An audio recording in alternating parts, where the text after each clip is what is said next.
네, 시청자 여러분 안녕하십니까?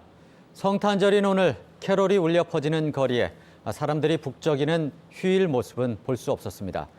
감염병 확산을 막기 위해 잠깐 멈춰설 수밖에 없는 이번 성탄절은 한적했습니다. 송혜림 기자가 전해드립니다. 성탄절이지만 성당이나 교회에도 모일 수가 없습니다. 대신 성당 앞엔 차량들의 긴 줄이 늘어섰습니다. 감염병 차단을 위한 거리두기에는 동참하면서 성탄절의 의미만이라도 마음에 새기기 위한 드라이브스루 미사입니다. 우리 모든 종교인들이 다 이 위기로부터 빨리 벗어나기를 바라는 게 가장 큰 기원이고. 거리는 한산했습니다. 사람들은 어쩌다 드문드문 보이는 정도고 캐롤조차 들리지 않습니다. 가게 문을 연 상인도 있기는 하지만 성탄절 특수는 일찌감치 포기했습니다. 겨울이 그래도 1년 중에 제일 성수기 때거든요. 근데 이제 코로나 때문에 전부들 이제 외출을 안 하시니까 그냥 문 열고 그냥 개점 휴업 상태입니다, 그냥. 연휴를 집에서 보낼 가족을 위해서 일부 예술인은 연말을 위해 준비해온 공연을 온라인으로나마 선보였습니다. 이 무대 공연을 진행한다는 것 자체가 또 중단될 우려도 있고 하기 때문에 계획 자체가 참 힘들었어요. 그렇다고 공연을 안 할 수는 없고. 그래서 저희들이 내부적으로 생각을 한 것이 차분하다 못해 적막한 도심 성탄절은 어제부터 적용된 정부의 강화된 연말 방역 지침에 따른 겁니다. 5명 이상 모임은 금지되고 사람이 모일 만한 시설은 대부분 문을 닫았습니다. 오늘부터 시작되는 연휴 기간에 사람들 간 이동과 접촉이 많아진다면 코로나19 확산세가 다시 거세질 것을 우려한 데 따른 조치입니다. 올 한 해 모두를 올감했던 코로나19가 성탄절의 모습도 바꿔놨지만 그래도 성탄절을 맞아 시민들은 같은 소망 하나씩을 품었습니다. 코로나 때문에 많은 사람들이 힘드니까 좀 같이 잘 이겨내자. 파이팅! 지원뉴스 송혜림입니다. 네, 그런데 한산했던 도심과 달리 동해안 해변엔 관광객들이 몰렸습니다.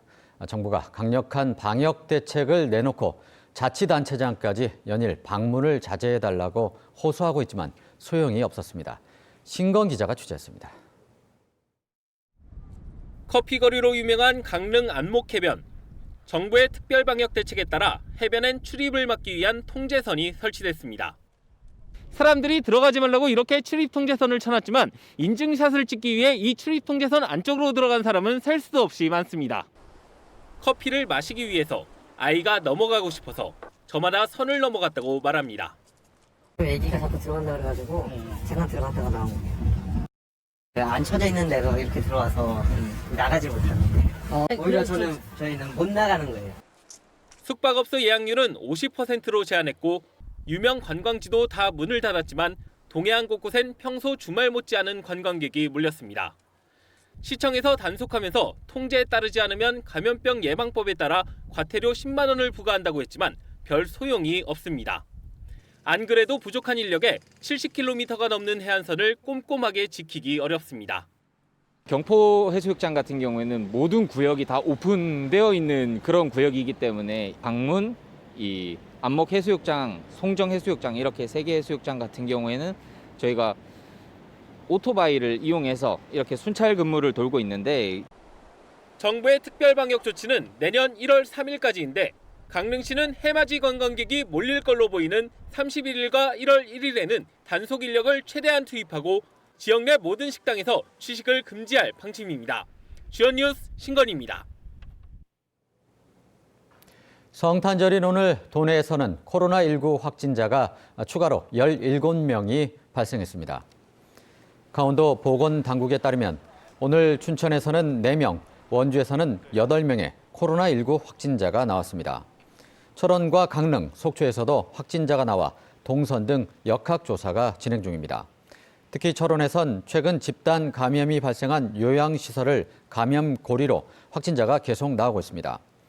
강원도 누적 확진자는 1,064명으로 늘었습니다. 지난 21일부터 2주 동안 도내 모든 학교가 원격 수업으로 전환한 가운데 초등 돌봄 교실을 신청한 학생은 줄어든 것으로 집계됐습니다. 강원도 교육청에 따르면 지난 23일을 기준으로 초등 돌봄 교실을 신청한 학교는 258곳, 학생은 2,860여 명으로 일주일 전보다 3천여 명 줄었습니다.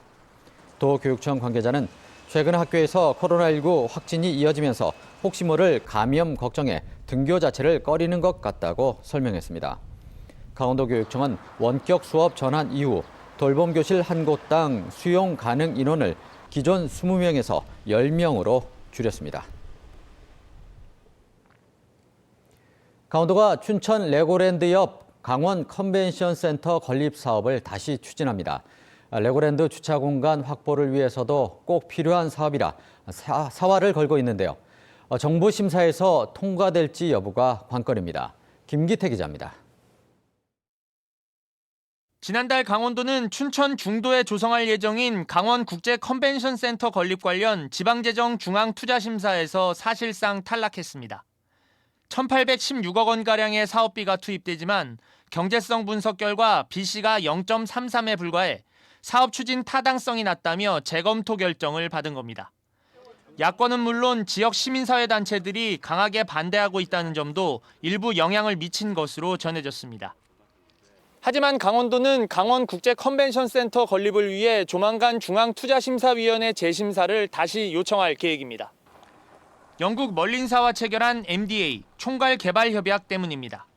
강원도는 영국 멀린사와 레고랜드 개장 90일 전까지 약 4,000대 규모의 주차장 조성을 약속했습니다. 하중도에 1,800여 대 규모의 주차장 건설이 시작됐지만 아직 2,000대분 이상이 모자랍니다.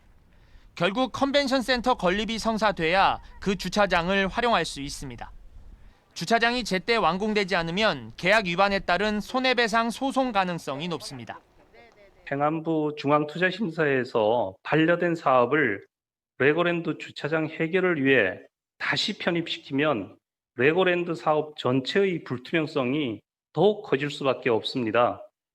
강원도는 내년 1월 중에 강원 컨벤션 센터 건립 사업 재심사를 요청할 계획입니다. 도 관계자는 레고랜드 주차장 문제뿐 아니라 지역 마이스 산업 활성화를 위해서라도 컨벤션 센터 건립이 반드시 필요하다고 밝혔습니다. 또 만약의 경우에 대비해 하중도 내에 주차타워 건립과 제3의 주차장 설치 여부까지 포괄적으로 검토해 나갈 계획입니다. 지원뉴스 김기태입니다. 국토교통부는 동해선, 동해와 포항 구간 전철화 사업을 연내에 착공하겠다고 밝혔습니다. 동해선 전철화 사업은 동해선 중 유일하게 비전철 구간이었던 동해부터 포항까지 172.8km를 전철화하는 사업으로 사업비 4,662억 원을 들여 2022년까지 완공할 계획입니다. 전철화 사업이 완료되면 부산에서 강릉까지 4시간이 소요될 것으로 예상됩니다. 소방청은 신임 소방청 차장에 삼척 출신 이흥교 기획조정관을 승진 발령했습니다. 이흥교 신임 차장은 삼척 출신으로 소방간부 7기로 공직에 입문해 동해 소방서장과 강원 소방본부장, 소방청 기획조정관 등 주요 요직을 거쳤습니다. 이 신임 차장은 강원도 출신으로는 처음으로 소방감으로 영전한 데 이어 이번 발령으로 도내 인사 최초로 소방청 차장을 맡게 됐습니다. 네, 이어서 희망 2021 나눔 캠페인에 성금을 보내주신 분들을 소개합니다. 대한전문건설협회 강원도회 1,000만 원, 주식회사 지원 김금주 대표 1,000만 원, 속초시청 직원 일동 1,000만 원, 성산성당 660만 원, 홍천군 일반건설협의회 300만 원, 주문진 봉사회, 청옥산 깨비마을, 화천군 지체장애인협회 각각 100만 원씩 보내주셨습니다. 성금 보내주신 분들께 감사드립니다. 네, 끝으로 날씨입니다. 주말인 내일 강원도는 영서 지역을 중심으로 새벽부터 아침 사이 산발적으로 눈발이 날리는 곳이 있겠습니다. 아침 최저 기온은 영하 8도에서 0도, 낮 최고 기온은 10도까지 올라 오늘보다는 덜 춥겠습니다. 강원지방기상청은 영동 지역을 중심으로는 바람이 초속 10m 안팎으로 강하게 불겠다면서 시설물 관리에 유의해달라고 당부했습니다.